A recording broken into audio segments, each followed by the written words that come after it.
Incroyable! Le dernier tournage du remix Viviane de Mahalox divise les Camerounais, une véritable scandale à ne pas manquer.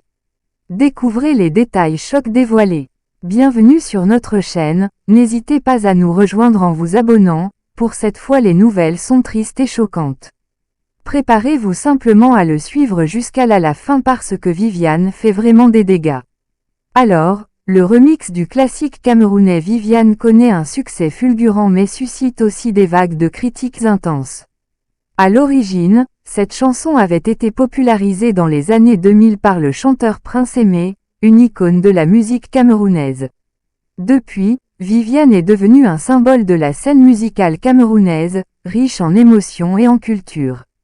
En 2019, le célèbre artiste ivoirien de coupé-décalé, de Bordeaux Likunfa, a décidé de reprendre ce titre, créant un premier buzz en ligne.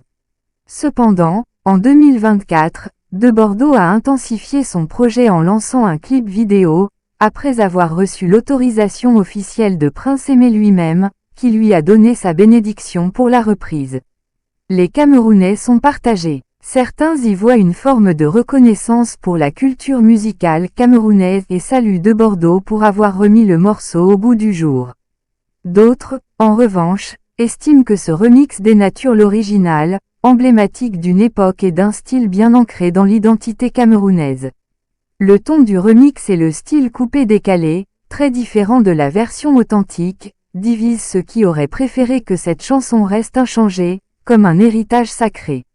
Ce remix a pourtant généré des millions de vues et est devenu un phénomène sur les réseaux sociaux, où des artistes camerounais de renom, tels que Mahalox, Magasco, Ténor et Moustique le charismatique, se sont exprimés, certains exprimant leur soutien, d'autres leur mécontentement.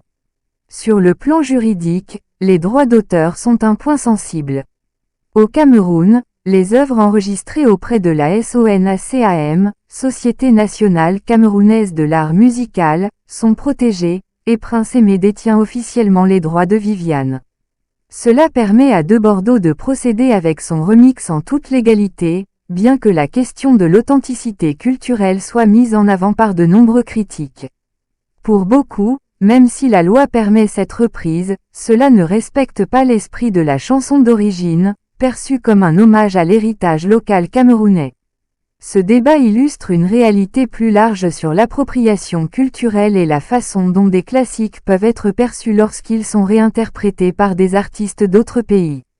L'influence ivoirienne sur Viviane déclenche des discussions sur la préservation des traditions artistiques locales dans un contexte de mondialisation musicale, où les réseaux sociaux permettent une large diffusion mais peuvent aussi provoquer des incompréhensions culturelles. Le remix de Viviane par De Bordeaux est un exemple de la complexité des relations culturelles en Afrique, entre respect des traditions et adaptation moderne. Qu'on apprécie ou non cette version, le succès de la chanson prouve son universalité et le pouvoir de la musique comme vecteur de lien social. Mais cela montre également les défis pour les artistes locaux, qui doivent défendre leur patrimoine tout en s'adaptant aux tendances contemporaines. Dans ce contexte, la polémique pourrait même renforcer l'intérêt pour le titre original de Prince Aimé et sensibiliser une nouvelle génération à ses racines. En définitive, Viviane demeure une mélodie puissante, ayant transcendé les frontières, et continue de faire le bonheur des mélomanes, qu'ils soient pour ou contre ce remix. Vous voilà donc à la fin de cette vidéo, abonnez-vous, likez et partagez avec vos amis. À bientôt pour une autre vidéo.